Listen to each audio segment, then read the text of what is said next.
అసలు ఆ data centre అంటే ఏంటో సింపుల్ గా మనం చెప్పాలంటే అదొక గోడౌన్ లాంటిది.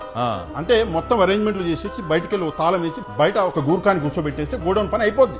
వైఎస్ఆర్సీపీ తీసుకొచ్చిన ఆ రోజు వేసిన సీడే ఈ రోజు ఈ డేటా సెంటర్ కొనసాగింపే. కేంద్ర ప్రభుత్వము, సింగపూర్ గవర్నమెంట్, వైఎస్ఆర్సీపీ గత ప్రభుత్వము 87,000 కోట్ల పెట్టుబడి దీన్ని పెట్టిన తర్వాత గూగుల్ వస్తుంది.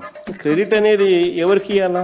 నక్కపల్లిలో మన హయాంలోనే వీళ్ళకి భూములు చూపించిన తర్వాత నక్కపల్లిలో వీళ్ళు ఎన్నికలకు మునిపే రావడము, నక్కపల్లిలో భూములు కూడా చూసుకోవడము, భూములు వాళ్ళకి నచ్చడము. ఆల్రెడీ అప్పటికే ఏపీఐసి భూములు మన దగ్గర ఉన్నాయి. ఆ భూముల్లో నుంచి వీళ్ళకి 2,200 ఎకరాలు మనం అప్పటికే సూత్రప్రాయంగా వీళ్ళకి ఇవ్వడం కూడా జరిగింది. సూత్రప్రాయంగా ఇచ్చేదానికి అడుగులు ముందుకు కూడా వేశాం. ఈ లోపల ఎన్నికల కోడ్ వచ్చింది. ఇది జరిగింది.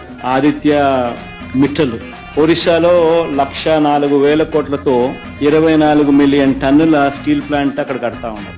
చంద్రబాబు నాయుడు కొడుకు. ఆంధ్ర రాష్ట్రంలో 161,000 కోట్లతో 17 మిలియన్ టన్నుల గ్రీన్ ఫీల్డ్ స్టీల్ ప్లాంట్ అనకాపల్లికి వచ్చేస్తా ఉంది అని చెప్తారు. అసలు ఆయనైనా ఎన్ని కడతాడు? ఆయన లోకేష్ అనే వ్యక్తి స్టేట్మెంట్ ఇచ్చిన వెంటనే ఒరిస్సా మంత్రి, అక్కడి నుంచి బీజేపీ మంత్రి, వెంటనే ఆయన నుంచి రివర్స్ స్టేట్మెంట్, వాళ్ళు ఎక్కడా పోవడం లేదు, మా దగ్గరే ఉన్నారు.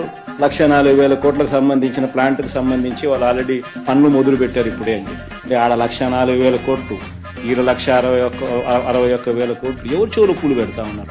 ఈ ఒక్క సమస్యను ఎట్లా పట్టుకొని దీన్ని ఆపుకునే కార్యక్రమం ఎలాగో అందరం కలిసికట్టుగా చేసుకుందాం. మీ అందరికీ నేను మాట చెప్తా ఉన్నా, ఇక్కడ ఎంత పెద్ద ఫ్యాక్టరీ కట్టినా కూడా నేను చెప్తా ఉన్నా, ఆ ఫ్యాక్టరీ దగ్గరుండి ఇక్కడికి వచ్చి మళ్ళీ వెనక్కి పంపించే కార్యక్రమం కూడా చేస్తామని. కియా వాళ్ళు రాలేదంట. కియా బ్రహ్మాండం జరుగుతుంది. లాస్ట్ వాళ్ళ హెడ్ ఆయన హూవాన్ పార్క్ అనేది ఒక లెటర్ రాసినాడు. ఏమని రాసినాడు? అప్పట్లో late doctor YS Rajasekhara Reddy గారు ముఖ్యమంత్రిగా ఉన్నప్పుడు నాకు ఆ రోజు నేను హుండై రిసర్చ్ లో నేను ఇక్కడ హెడ్ గా ఉన్నాను. ఆ రోజు నాకు చెప్పినారు ఆంధ్రప్రదేశ్ లో ఒక పరిశ్రమ పెట్టమని. అది నా మనసులో ఉంది.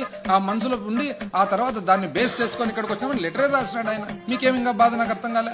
ఉన్న విశాఖపట్నం ఎయిర్పోర్ట్ లో మధ్యాహ్నం పూట పోతే ఈగలు తోలుకుంటున్నాం.